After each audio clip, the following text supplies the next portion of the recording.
each of us is creative. It's funny as you go around to people in different walks of life, and some people say, yeah, I'm creative, I do this.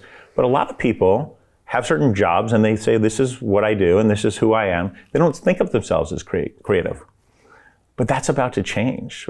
People are going to be able to express themselves in ways that these tools are not doing it for you. And I think there's a lot of danger and worry that this gets to be like machine-driven art. There's a lot of that stuff that's going to happen, and it's a whole nother topic. But think of the use cases where somebody like me who can't play an instrument, but would love to, now can envision a song I'd like to see in the world and envision certain aspects of it. And even with like amazing simple tools like GarageBand from Apple, still too hard. Yeah. Now I could say, no, this is what I mean, and talk to it. And I'm a conductor of my own orchestra, and I'm expressing myself the way I can and being heard. And what's being heard is being translated into a permanent artifact of my creativity, right? The human AI alliance is the most exciting benefit for humanity I've ever seen. Now, we see a lot of people running around saying it's going to wipe out humanity. It's going to end all biological life. And I don't want to discount that. I'll be the last guy standing. So, one other guy will say, I told you so, right? No. Yes, there's a lot of things we have to be concerned about. But let's not let that concern interrupt the most exciting opportunity of our lifetime, the most fertile ground in the history of humanity to innovate and elevate what we are, what it is to be human, is right now. And I think what I'll say also about one of the concerns that people have is that how will you know who's an AI and who's human as it starts to get to the next level of NPCs merging with humans? You may not for certain purposes. But I think no matter how good an AI gets, and we can pretty much perceive it without limit now, as an alien life form, is getting to be billions of times smarter than humans, able to read emotions, able to interact. What makes a piece of art that a human creates different if an AI has that level of intelligence and even creativity? People say, well, they'll never be creative. Well, pretty darn creative. Yeah. I think, my opinion is that it will never replace humans in terms of our respect and connection to a piece of art or to a piece of creativity if a human isn't actively involved in it in a way that we can understand. And it may not be detectable in sometimes, right? But if you do detect it, it changes everything. Oh, that was just done by an AI, and a human didn't do it. I said, make 10,000 of those things that I saw before, and there was no effort, there was no real expression of a human soul imparted. I think that it's the act of observing. It's kind of like a quantum thing where the act of observing changes the phenomenon.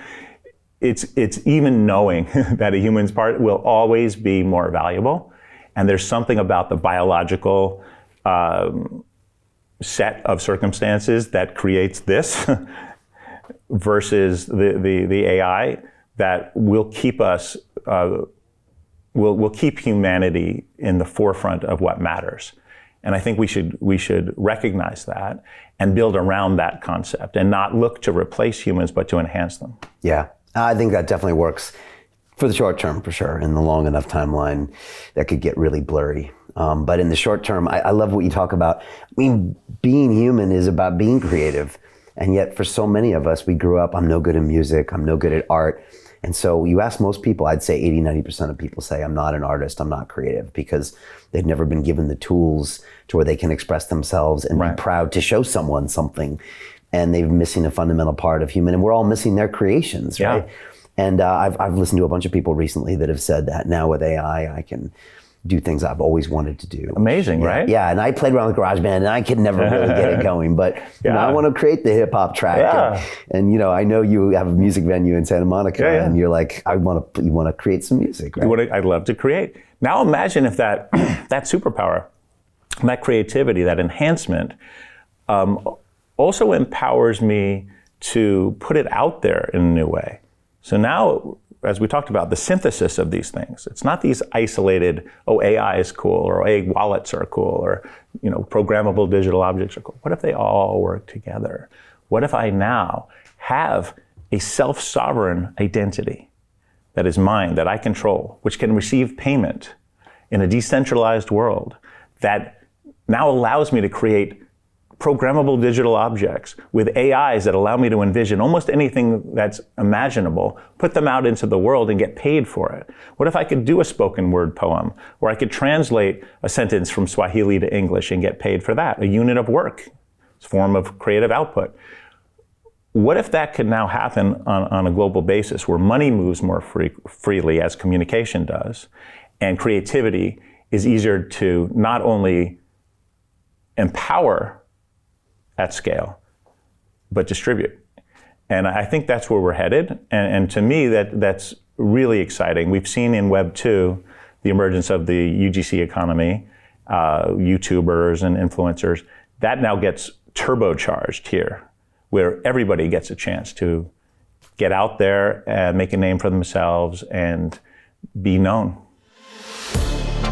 To continue watching the rest of the episode for free, visit our website londonreal.tv or click the link in the description below.